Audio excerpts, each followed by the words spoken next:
बिस्मिल्लाहिर्रहमानिर्रहीम।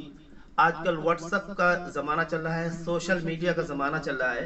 तो मैंने सोचा और कई अहबाब ने कहा भी कि इस पर थोड़ा सा एक वीडियो बना दी जाए कि अगर व्हाट्सअप ग्रुप इस्तेमाल कर रहे हैं, ज़ाहिर सी बात हर कोई व्हाट्सअप ग्रुप इस्तेमाल कर रहा है, तो व्हाट्सअप ग्रुप में बहुत सारे अहकाम लागू होते हैं। लेकिन मैं इस वक्त दो मसले पर आप लोगों को तवज्जो दिलाना चाह रहा हूँ, जिसमें अक्सर लोग इख्तिलाफ में पड़े हुए हैं, वह गुमान में पड़े हुए हैं और एक दूसरे के गिरबान में झांक रहे हैं, गिरबान पकड़ने के लिए भी तैयार। दो मसलों में से पहला मसला यह है कि ग्रुप में अगर कोई सलाम करे तो उसका जवाब देने का क्या हुक्म है।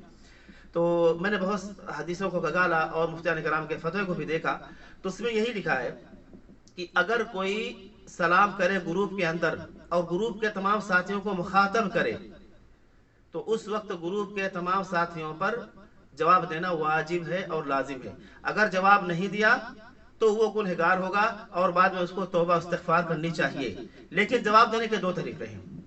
एक तो उसी वक्त वो ज़बान से जवाब दे दे, तहरीरी तौर पर देना ज़रूरी नहीं उसमें लिख करके जवाब दे, या तो फिर जो है लिख करके जवाब दे दे। हाँ, ज़बान से जवाब देना ये बेहतर है, उसके बाद लिख देना ये मुस्तहसन है, मुस्तहसन है, समझा गया है। जवाब जबान से दे दे और लिख करके भी जवाब दे दे तो ये बेहतर है। लेकिन अगर जबान से जवाब दे दिया और लिखा नहीं तब भी गुनहगार नहीं होगा। तो सलाम का जवाब अगर किसी को मुखातब करे तो उसका अलग मसला है। ये तो पूरे ग्रुप के लिए हो गया कि पूरे ग्रुप के साथियों को मुखातब करके उसने सलाम किया था। अगर ग्रुप में किसी एक साथी को या चंद को उसने नाम लेकर के मुखातब किया कि फला साहब अस्सलाम वालेकुम वरहमतुल्लाहि वबरकातुहू, तो उन्हीं लोगों को जवाब देना जरूरी है, उन्हीं लोगों के ऊपर जवाब लाजिम है। बाकी ग्रुप के तमाम साथियों पर मुस्तहब है, मसनून है, अगर वो जवाब देंगे तो बेहतर, नहीं तो कोई बात नहीं। तो ये सलाम के जवाब का हो गया। दूसरा हुक्म जो ग्रुप का है, व्हाट्सएप ग्रुप का या फेसबुक ग्रुप का, तमाम ग्रुप चल रहे हैं उनका, उसमें जो है एक ये इख्तिलाफी मसला बना हुआ है कि अगर किसी का इंतकाल हो गया और उसने मैयत की खबर दी ग्रुप के अंदर कि फला साहब का या फला साहिबा का इंतकाल हो गया है, इन्ना लिल्लाहि व इन्ना इलैहि राजिऊन, तो अब ऐसी सूरत में क्या हुक्म है?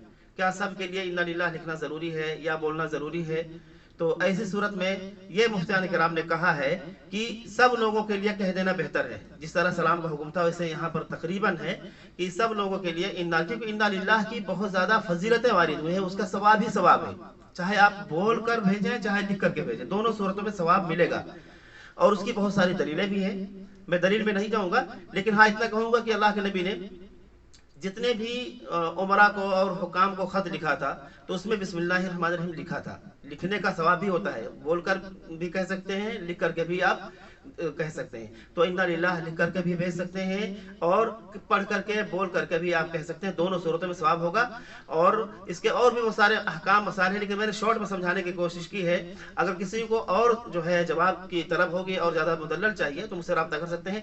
इसीलिए आपने गौर किया होगा कि जब भी मैं यूट्यूब पर वीडियो बनाता हूँ तो उसमें जो है सलाम नहीं करता हूँ। वजह उसकी यही है कि पता नहीं कौन कौन साहब सुने सलाम का जवाब दे या ना दे, या सबके ऊपर जो है जवाब देना जरूरी ऐसा कुछ हो, तो इख्तिलाफी मसले से बचने की कोशिश कर रहा हूँ और ज़्यादातर जो है मैं बिस्मिल्लाह से स्टार्ट करता हूँ। आप सभी हजरात से दुआ की गुजारिश है। अस्सलामु अलैकुम वरहमतुल्लाहि वबरकातुहू।